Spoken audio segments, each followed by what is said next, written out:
की ओर से G20 शिखर सम्मेलन सफल। भारत की अध्यक्षता में हुए G20 शिखर सम्मेलन को रूस की ओर से सफल बताया गया है। इस सम्मेलन में रूस के विदेश मंत्री सर्गेई लावरोव ने भारत की यूक्रेन युद्ध को हावी नहीं होने देने के लिए सराहना की है। लावरोव ने मीडिया के साथ बातचीत करते हुए कहा कि भारत ने G20 शिखर सम्मेलन के एजेंडे को यूक्रेनीकरण होने से बचा लिया। रूस ने नई दिल्ली घोषणा पत्र में उपयुक्त शब्दों का प्रयोग किया गया है और इससे हमारी उम्मीद से भी ज्यादा बड़ी सफलता प्राप्त की है।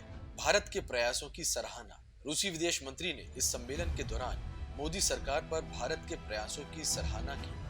उन्होंने कहा कि यह सम्मेलन सफल रहा है और G20 नेताओं की सहमति से ये दिखता है कि इसका महत्व बहुत बड़ा है। लावरोव ने कहा, जब वे इस पर सहमत हुए तो यह उनकी अंतरात्मा की आवाज थी। स्पष्ट रूप से कहें तो हमें इसकी उम्मीद नहीं थी। यूक्रेन और रूस के बीच युद्ध विराम। रूसी विदेश मंत्री ने यह भी कहा कि हम यूक्रेन और रूस के बीच युद्ध विराम को बातचीत के बिना नहीं सॉल्व कर सकते।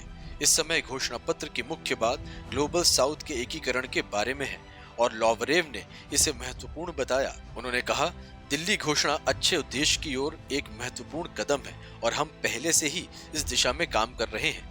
हम इन सकारात्मक रुझानों को मजबूत करने का काम करेंगे, जिसमें अगले साल ब्राजील की अध्यक्षता और 2025 में दक्षिण अफ्रीका की अध्यक्षता शामिल है। लावरोव ने पश्चिम की आलोचना करते हुए कहा कि पश्चिम अपना आधिपत्य खो रहा है क्योंकि दुनिया में सत्ता के लिए एक नए केंद्र बन रहा है।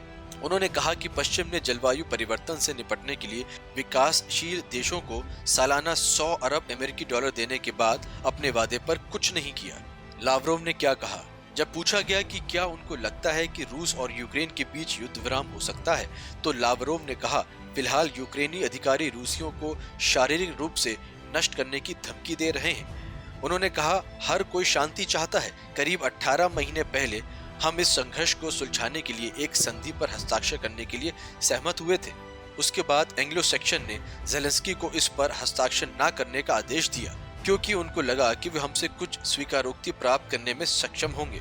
विदेश मंत्री ने कहा, रूसी राष्ट्रपति पुतिन ने हाल ही में कहा था कि हमें बातचीत से कोई आपत्ति नहीं है। हालांकि ऐसे किसी भी बातचीत के लिए जमीनी हकीकतों पर विचार करना और उन कारणों पर ध्यान देने की जरूरत है जो नाटो की आक्रामक नीति के कारण दशकों से जमा हो रहे हैं। इस तरह रूसी विदेश मंत्री सेर्गेई लावरोव ने G20 शिखर सम्मेलन के महत्व को बताया और भारत के यूक्रेन युद्ध पर अपने दृष्टिकोण को साझा किया।